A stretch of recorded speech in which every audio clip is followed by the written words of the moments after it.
Hello friends, स्वागत है आपका हमारे YouTube channel the carbon academy में। आज हम लोग बात करेंगे इकोनॉमिक्स 10th की। ठीक है, तो आज का जो टॉपिक होगा वो होगा रोजगार एवं सेवाएं, और उसी में साथ ही साथ वैश्वीकरण को भी देखेंगे। ठीक है, तो जितने भी ऑब्जेक्टिव क्वेश्चंस जो कि एग्ज़ाम में आ सकते थे हमने सबको कलेक्ट किया है।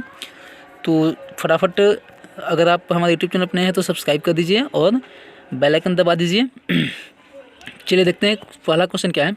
दिया है कि आर्थिक विकास का तीसरा क्षेत्र क्या है। ठीक है, तो जो आर्थिक विकास है उसका तीसरा क्षेत्र क्या होता है।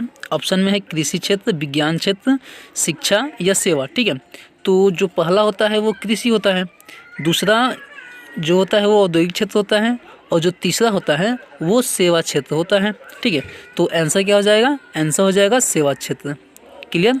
अगर आर्थिक विकास का क्षेत्र की बात की जाए तो पहला क्षेत्र में कृषि क्षेत्र, दूसरा में सेवा, और तीसरा में क्या हो जाएगा, दूसरा में औद्योगिक क्षेत्र, और तीसरा में क्या हो जाएगा, सेवा क्षेत्र हो जाएगा।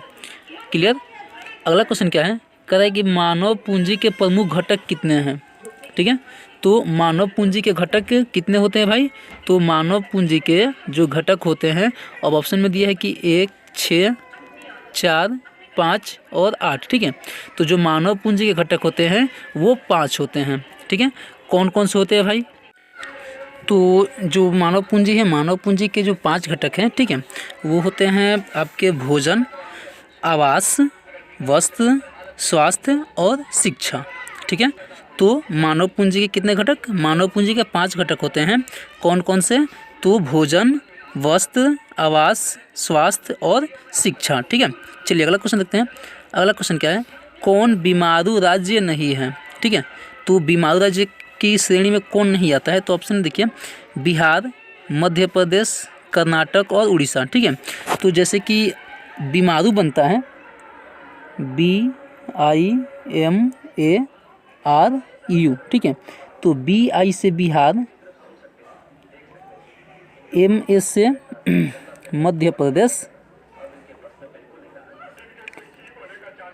R से राजस्थान और U से उड़ीसा। ठीक है, BI से बिहार, MA से मध्य प्रदेश, R से राजस्थान और U से उड़ीसा, यानी कि जो 4 मतलब राज्य हैं वो बीमारू राज्य की श्रेणी में आते हैं। ठीक है, तो इसमें से देखिए बिहार, मध्य प्रदेश, उड़ीसा ऑलरेडी किस में आते हैं, बीमारू राज्य की श्रेणी में आते हैं। तो कौन बचा, कर्नाटक। तो कर्नाटक जो है वो बीमारू राज्य की श्रेणी में नहीं आता है। क्लियर। अगला क्वेश्चन क्या है, कौन सी सेवा गैर सरकारी है। ठीक है, इसमें से आपको बताना है कि कौन सी जो सेवा है वो गैर सरकारी है। सैन्य सेवा, या वित्त सेवा, या मॉल सेवा, या रेल सेवा। ठीक है, तो देखिए जो सैन्य सेवा होता है ये भी सरकारी है, वित्त सेवा भी सरकारी है, और रेल सेवा भी सरकारी है। लेकिन जो मॉल सेवा है वो सरकारी नहीं है। तो जो सरकारी नहीं होगा वो क्या हो जाएगा, वो गैर सरकारी होगा, यानी कि मॉल जो सेवा है वो गैर सरकारी हो जाएगा। ठीक है, अगला क्वेश्चन क्या है, दिया है कि ऊर्जा के मुख्य स्रोत क्या हैं। ठीक है, आपको बताना है कि ऊर्जा के स्रोत कौन है। तो कोयला है, पेट्रोलियम है, विद्युत है, या इनमें से सभी।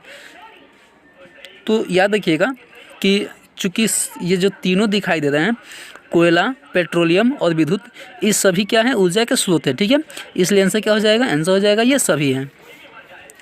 अगला क्वेश्चन क्या है, काम के बदले अनाज कार्यक्रम कब लागू किया गया था। ठीक है, अब काम के बदले अनाज कार्यक्रम कब लागू किया गया। तो 14 नवंबर 2004 में, या 14 नवंबर 2002 में, 14 नवंबर 2003, या 14 नवंबर 2005। ठीक है, तो ये जो कार्यक्रम था काम के बदले अनाज कार्यक्रम, ये 14 नवंबर 2004 में लागू किया गया था। क्लियर। कब लागू किया गया था, तो 14 नवंबर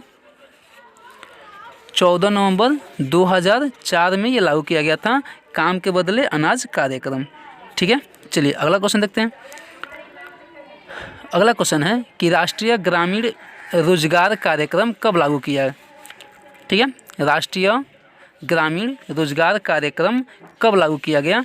तो अब आपके पास ऑप्शन क्या है, ऑप्शन में है 1990, 1995, 1980 और 1985। ठीक है, तो याद रखिएगा कि जो राष्ट्रीय ग्रामीण रोजगार कार्यक्रम है, राष्ट्रीय ग्रामीण रोजगार कार्यक्रम वो 1980 में लागू किया गया था। क्लियर। कब? 1980 में। चलिए अगला क्वेश्चन क्या है, दिया है कि ग्रामीण युवा स्वरोजगार प्रशिक्षण का कार्यक्रम कब लागू हुआ। ठीक है, जो ग्रामीण युवा स्वरोजगार प्रशिक्षण का कार्यक्रम था वो कब लागू हुआ। तो ऑप्शन में है आपके पास 1979, 1969, 1989 और 1999। ठीक है, तो आपको बताना है कि जो ग्रामीण युवा स्वरोजगार प्रशिक्षण का कार्यक्रम है वो कब लागू हुआ था। ठीक है, तो कब लागू हुआ था, याद रखिएगा 1979 में। ठीक है, 1979 में। अगला क्वेश्चन है कि ग्रामीण भूमिहीन रोजगार गारंटी कार्यक्रम में मतलब कब लागू हुआ था। ठीक है, बताना है कि ग्रामीण भूमिहीन रोजगार गारंटी कार्यक्रम कब लागू हुआ था। तो ऑप्शन है आपके पास 1983, 1988, 1985 और 1987। ठीक है, तो आपको बताना है क्या कि ये जो कार्यक्रम था ग्रामीण भूमिहीन रोजगार गारंटी कार्यक्रम ये कब लागू हुआ था। ठीक है, तो याद रखिएगा कि ग्रामीण भूमिहीन रोजगार गारंटी कार्यक्रम 1983 में लागू हुआ था। ठीक है, कब? 1983 में। अगला क्वेश्चन क्या है, जवाहर रोजगार योजना कब लागू हुआ। ठीक है, तो आपको बताना क्या है, जवाहर रोजगार योजना कब लागू हुआ। तो ऑप्शन में है 1989, 1990, 1991 और 1992। ठीक है, तो जवाहर रोजगार योजना कब लागू हुआ था, 1989 में लागू हुआ था। क्लियर। चलिए अगला क्वेश्चन क्या है, अगला क्वेश्चन है कि नई आर्थिक नीति में किसे सम्मिलित किया गया, यानी कि नई आर्थिक नीति में किसको शामिल किया गया है। ऑप्शन में है उदारीकरण, निजीकरण, वैश्वीकरण या सभी। ठीक है, तो नई आर्थिक नीति आप लोगों को याद होना चाहिए कि भारत में नई आर्थिक नीति 1991 ईस्वी में लागू हुआ था। ठीक है, और 1991 ईस्वी में उदारीकरण, निजीकरण और वैश्वीकरण, ठीक है, इन तीनों को शामिल किया गया था। क्लियर, यानी कि अगर देखा जाए तो आंसर क्या हो जाएगा, आंसर हो जाएगा सभी। नई आर्थिक नीति में उदारीकरण, निजीकरण और वैश्वीकरण तीनों को शामिल किया गया था, इसलिए आंसर क्या हो जाएगा, आंसर हो जाएगा ये सभी। क्लियर। अगला क्वेश्चन क्या है, दिया है कि वैश्वीकरण के मुख्य अंग कितने होते हैं। ठीक है, तो बताना है कि वैश्वीकरण के मुख्य अंग कितने हैं। तो ऑप्शन में है 1, 2, 4 या 5। तो कितने होते हैं भाई, वैश्वीकरण के मुख्य अंग कितने होते हैं। तो वैश्वीकरण के मुख्य अंग 4 होते हैं। क्लियर, वैश्वीकरण के कितने अंग होते हैं, 4 अंग होते हैं। तो आंसर क्या हो जाएगा, आंसर हो जाएगा 4। ठीक है, अगला क्वेश्चन क्या है, अगला क्वेश्चन है कि इनमें से कौन बहुराष्ट्रीय कंपनी है। ठीक है, सॉरी, वैश्वीकरण के अंग 5 होते हैं। ठीक है, वैश्वीकरण के 5 अंग होते हैं। ठीक है, तो अब क्वेश्चन है अगला कि इनमें से कौन बहुराष्ट्रीय कंपनी है। ठीक है, यानी कि आपको बताना है कि कौन सी कंपनी बहुराष्ट्रीय है, फोर्ड मोटर्स या सैमसंग या कोका कोला या सभी। ठीक है, तो देखिए ये जो जितनी भी कंपनियां हैं, फोर्ड मोटर्स हो या सैमसंग हो या कोका कोला हो, ये सभी की सभी क्या हैं, बहुराष्ट्रीय कंपनियां हैं। और बहुराष्ट्रीय कंपनी किसको कहते हैं, तो वैसी कंपनी जो एक से अधिक देशों में कार्यरत हो। ठीक है, वैसी कंपनी जो एक से अधिक देशों में कार्यरत हो उसी को बोलते हैं बहुराष्ट्रीय कंपनी।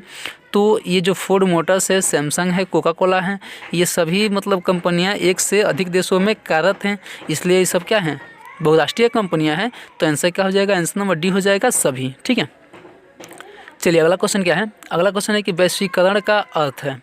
ठीक है, वैश्वीकरण किसको बोलेंगे। अब ऑप्शन में देखिए दिया हुआ है कि विदेशी पूंजी एवं विनियोग पर रोक। बी में है कि व्यापार, पूंजी, तकनीक हस्तांतरण, सूचना प्रवाह द्वारा देश की अर्थव्यवस्था का विश्व अर्थव्यवस्था के साथ समन्वय। तीसरा है सरकारीकरण की प्रक्रिया को बढ़ाना और चौथा है इनमें से कोई नहीं। ठीक है, तो वैश्वीकरण का मतलब क्या होता है, वैश्वीकरण का मतलब होता है कि अपने देश की जो व्यापार है, जो पूंजी है, जो तकनीक है, ठीक है, सूचना है, उसको विश्व के देशों से जोड़ना। ठीक है, यानी कि विश्व की अर्थव्यवस्था से अपने देश की अर्थव्यवस्था को जोड़ना ही क्या कहलाता है, वैश्वीकरण कहलाता है। तो आंसर क्या हो जाएगा, आंसर हो जाएगा बी, व्यापार, पूंजी, तकनीक हस्तांतरण, सूचना प्रवाह द्वारा देश की अर्थव्यवस्था का विश्व अर्थव्यवस्था के साथ समन्वय। क्लियर। चलिए अगला क्वेश्चन क्या है। अगला क्वेश्चन है पार्ले समूह के थम्स अप ब्रांड को किस बहुराष्ट्रीय कंपनी ने खरीद लिया है। ठीक है, यानी कि जो पार्ले समूह का थम्स अप ब्रांड है, ठीक है, उसको किसने खरीदा है। तो कोका कोला, एलजी, रिबॉक या नोकिया। तो याद रखिएगा कि जो थम्स अप है, थम्स अप को किसने खरीदा है, कोका कोला कंपनी ने खरीदा है। ठीक है, तो आंसर क्या हो जाएगा, आंसर नंबर ए, ठीक है, कोका कोला। अगला क्वेश्चन क्या है, दिया है कि वैश्वीकरण का अर्थ है देश की अर्थव्यवस्था का क्या करना। तो किसके साथ अर्थव्यवस्था के साथ समन्वय करना। तो राज्य की या विश्व की या दोनों या कोई नहीं। ठीक है, तो याद रखिए कि अगर देश की अर्थव्यवस्था को राज्य की अर्थव्यवस्था जोड़ेंगे तो वो तो फिर अपने ही देश में हो गया ना। ठीक है, चूँकि हमको वैश्वीकरण करना है तो वैश्वीकरण करने के लिए क्या करना पड़ेगा, तो अपने देश की अर्थव्यवस्था को विश्व की अर्थव्यवस्था के साथ जोड़ना पड़ेगा। ठीक है, तो आंसर क्या हो जाएगा, आंसर नंबर बी हो जाएगा। ठीक है, क्या हो जाएगा, आंसर नंबर बी, अपने देश की अर्थव्यवस्था को विश्व की अर्थव्यवस्था के साथ समन्वय करना। ठीक है, अगला क्वेश्चन क्या है, दिया है कि व्यापार, पूंजी, तकनीक का हस्तांतरण, सूचना प्रवाह के माध्यम से किसको बढ़ावा मिलता है। ठीक है, तो किसको बढ़ावा मिलेगा भाई, तो वैश्वीकरण को या राष्ट्रीयता को या दोनों को या इनमें से कोई नहीं। ठीक है, तो याद रखिए कि व्यापार, पूंजी, तकनीक हस्तांतरण, सूचना प्रवाह के माध्यम से वैश्वीकरण को बढ़ावा मिलता है। क्लियर, किसको, वैश्वीकरण को। अगला क्वेश्चन है कि बहुराष्ट्रीय कंपनियां वैश्वीकरण की प्रक्रिया में क्या करती है। तो मध्य की भूमिका निभाती है या मुख्य भूमिका निभाती है या दोनों या इनमें से कोई नहीं। ठीक है, तो आंसर क्या हो जाएगा, आंसर क्या होगा, तो जो बहुराष्ट्रीय कंपनियां हैं वो वैश्वीकरण की प्रक्रिया में मुख्य भूमिका निभाती हैं।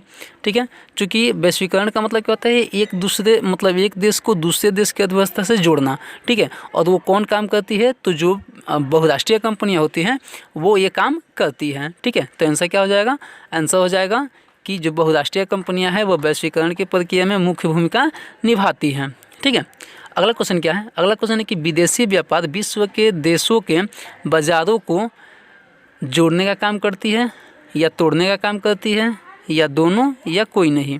ठीक है, तो जो विदेशी व्यापार है वो विश्व के देशों के बाज़ारों को एक साथ जोड़ने का काम करती है।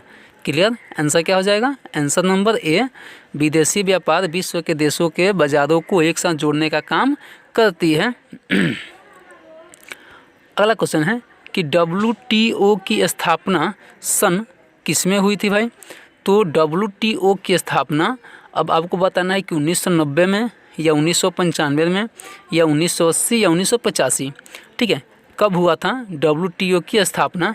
तो याद रखिएगा WTO की स्थापना 1995 ईस्वी में हुआ था। ठीक है, WTO की स्थापना कब हुआ था, तो 1995 में हुआ था। और WTO का पूछ रहा है अगला क्वेश्चन कि WTO का फुल फॉर्म क्या होगा। ठीक है, WTO का फुल फॉर्म क्या होता है। तो आपके पास ऑप्शन में है वर्ल्ड टेक्निकल ऑर्गेनाइजेशन या वर्ल्ड ट्रेड ऑर्गेनाइजेशन या वर्ल्ड टीचिंग ऑर्गेनाइजेशन या कोई नहीं। ठीक है, तो याद रखिएगा कि WTO का फुल फॉर्म होता है वर्ल्ड ट्रेड ऑर्गेनाइजेशन। ठीक है, यानी कि विश्व व्यापार संगठन। देखिए जो विश्व व्यापार संगठन है ये एक ऐसा अंतर्राष्ट्रीय संगठन है जिसका उद्देश्य अंतर्राष्ट्रीय व्यापारों को उदार बनाना होता है। ठीक है, इस संगठन की स्थापना जनवरी 1995 ईस्वी में किया गया था। ठीक है, भारत इसका जो संस्थापक सदस्य होता है, जैसे जब उसकी स्थापना हुई थी तभी उसका सदस्य भारत था। ठीक है, अगला क्वेश्चन क्या है, अगला क्वेश्चन है कि WTO का मुख्यालय कहाँ है। ठीक है, हर एक संस्था का कहीं ना कहीं मुख्यालय होता है, तो उसी तरह WTO का यानी कि वर्ल्ड ट्रेड ऑर्गेनाइजेशन यानी कि विश्व व्यापार संगठन का मुख्यालय कहाँ है। अब ऑप्शन में है जेनेवा, मनीला या पेरिस या लंदन। ठीक है, तो याद रखिएगा कि WTO का जो मुख्यालय है वो जेनेवा में है। क्लियर, WTO का मुख्यालय कहाँ है? जेनेवा में है। अब इस तरह से आपका आज का टोटल क्वेश्चंस यानी कि रोजगार और सेवा और प्लस वैश्वीकरण, ठीक है, दोनों ही चैप्टर का टोटल ऑब्जेक्टिव क्वेश्चंस आज ख़त्म हो गए। ठीक है, तो फिर मिलते हैं अगले वीडियो में एक नए टॉपिक के साथ। तब तक के लिए धन्यवाद।